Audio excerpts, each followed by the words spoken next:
দেশ এবং দেশের বাইরে সকলকে জানাই সালাম, আসসালামু আলাইকুম। আমি ধন্যবাদ জানাই প্রিয় ছাত্র ছাত্রী ভাই বোনদেরকে। আমি একজন সাধারণ প্রবাসী হিসাবে আমি এতটুকুই বলতে চাই, বর্তমানে যারা বিদেশে আসবে তারা যেন অল্প টাকার মাধ্যমে বিদেশে আসতে পারে, তাহলে কিন্তু আমার বাংলাদেশে আর কোনো বেকার ছেলে বসে থাকবে না। আপনারা যদি অল্প টাকার মাধ্যমে বিদেশে আনতে পারেন তাহলে কিন্তু বাংলাদেশটা আরও উন্নতির দিকে এগিয়ে যাবে ইনশাল্লাহ। আমি এতটুকুই চাই, যারা প্রবাসের মাটিতে আছে তাদেরকে একটু বাংলাদেশের মাটিতে সম্মান দেওয়া হোক, এতটুকুই চাই আমাদের সাধারণ প্রবাসীদের।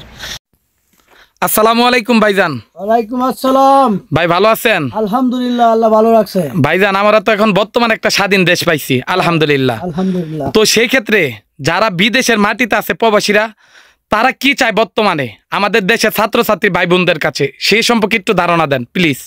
চাই বলতে ভাইজান, আমরা বিদেশ আসতে 5 লাখ 6 লাখ টাকা লাগে। আমরা চাইতেছি যাতে 2 লাখ 1.5 লাখ টাকার ভিতরে বিদেশ আসতে। হ্যাঁ ঠিক আছে।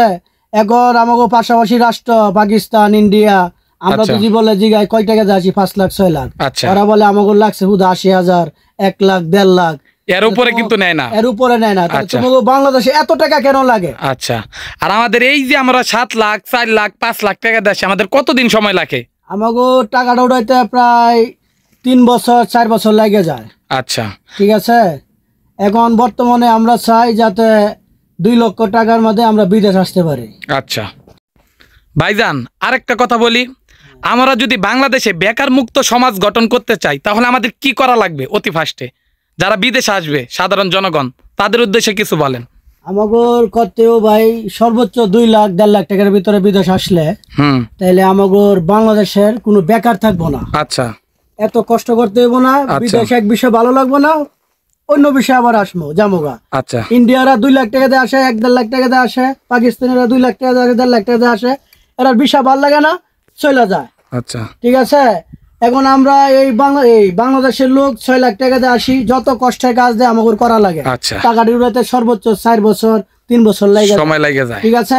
সবকিছু হচ্ছে এজেন্টের দোষ। আচ্ছা ঠিক আছে। আমরা চাই সরকারের মাধ্যমে বিদেশ আসবো, কোনো এজেন্ট থাকবো না। ঠিক আছে, সরকারের মাধ্যমে 1 লক্ষ 1.5 লক্ষ টাকা আমরা বিদেশ আসবো।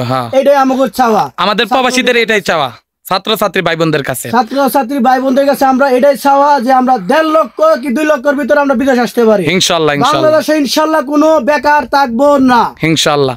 তো আরেকটা কথা বলি, আমরা যে কোনো সরকারি আসুক না কেন সেই সম্পর্কে কিছু ধারণা বলেন, কিছু বলেন। সরকারি আসুক, আওয়ামী লীগ বুঝি না, বিএনপি বুঝি না, জামাত বুঝি না, শিবির বুঝি না, আমরা চাই ইসলাম শাসন বাংলাদেশে। আচ্ছা ঠিক আছে, কারণ একটা ইসলামী দেশ, আমরা ইসলাম মতো দেশ চালাইতে শাসন আমরা চাই ইনশাআল্লাহ। ইনশাআল্লাহ আমরা চাই ছাত্রছাত্রী ভাই বোনরা তাদের তত্ত্বাজা রক্তের বিনিময়ে দেশটাকে স্বাধীন করছে দ্বিতীয়বারের মতো। আমরা চাই একটা সুষ্ঠুভাবে একটা দেশ চাই, এতটুকুই। আমরা কোনো সুদ ঘুষ এবং দুর্নীতিবাজ, তারপরে আপনার দর্শন মুক্ত আমরা একটা বাংলাদেশ চাই। আলহামদুলিল্লাহ আমাদের প্রবাসীদের এটা চাওয়া এবং সাধারণ জনগণদের এতটুকু চাওয়া। কষ্ট। আচ্ছা, আমরা 2 লাখ টাকার ভিতরে যাতে বিদেশ আসতে পারি, এটাই আমাদের ছাত্র ছাত্রী সরকারি যত ভাই বন্ধু বান্ধব আছে সবার দিকে এটা আমরা আহ্বান। ইনশাআল্লাহ ইনশাআল্লাহ।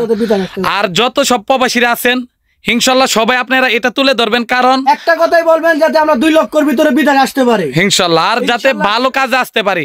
আমরা কিন্তু সৌদি আরব এবং বিভিন্ন দেশে কিন্তু নিচের পর্যায়ে কাজ করে আমরা, আর ভালো ভালো পজিশনে অন্য বিভিন্ন দেশের লোকেরা কাজ করে। তো সেক্ষেত্রে আমার বাংলাদেশের মানুষরাই রেমিটেন্স কম পাঠায়। তো সেক্ষেত্রে যদি আমরা একটু কাজ শিখে আসি তাহলে কিন্তু আমরা ভালো থাকতে পারবো, টাকা ইনকাম করতে পারবো, এটা আমাদের দেশই উন্নত হবে। তো ইনশাল্লাহ আমরা চাই সবসময় প্রবাসীরা আমাদের বাংলাদেশ উন্নত থাকুক, ভালো থাকুক, সবসময় এই দোয়া চাই, আমরা এই দোয়াই করি। তো পরিশেষে একটা কথাই বলি, আমরা চাই সরকারিভাবে বিদেশে আসার জন্য কোনো বাংলাদেশে এজেন্সি থাকবে না, কোনো এজেন্ট থাকবো না, দালাল থাকবো না। আচ্ছা, আর আমরা শুধু সরকারি মাধ্যমে যাতে বিদেশ আসতে পারি 2 লক্ষ টাকা দেয়, এটাই আমাদের আহ্বান ইনশাআল্লাহ। তো সবাই ভালো থাকবেন, আর যদি ভালো লাগে ভিডিওগুলো শেয়ার করে দিবেন, আর সকল প্রবাসীরা একই প্রতিবাদ জানাবেন, আমরা অল্প টাকার মাধ্যমে বিদেশ আসবো, এতটুকু আমাদের চাওয়া। তো আরেকটা কথা বলি ভাইজান, এখন তো দেশ আলহামদুলিল্লাহ স্বাধীন হয়েছে, তো এখন প্রবাসীদের দায়িত্ব কি আছে বাংলাদেশটা উন্নত করার ক্ষেত্রে? বর্তমানে ভাইজান অনেক কিছু ক্ষতিকার হয়েছে, এখন প্রবাসীরা সবাই ব্যাংকের মাধ্যমে টাকা পাঠাইতে হইব ইনশাআল্লাহ। সব প্রবাসীরা একই কথা যে 2 লক্ষ টাকার ভিতরে বিদেশ লোক আসতে পারে, এটাই হচ্ছে আমার কথা ভাই, এটা আমাদের তুলে ধরতে হবে, এতটুকুই ইনশাআল্লাহ। তো ভালো থাকবেন ভাই, আজকে এই পর্যন্তই। আসসালামু আলাইকুম। ওয়ালাইকুম আসসালাম ভাই।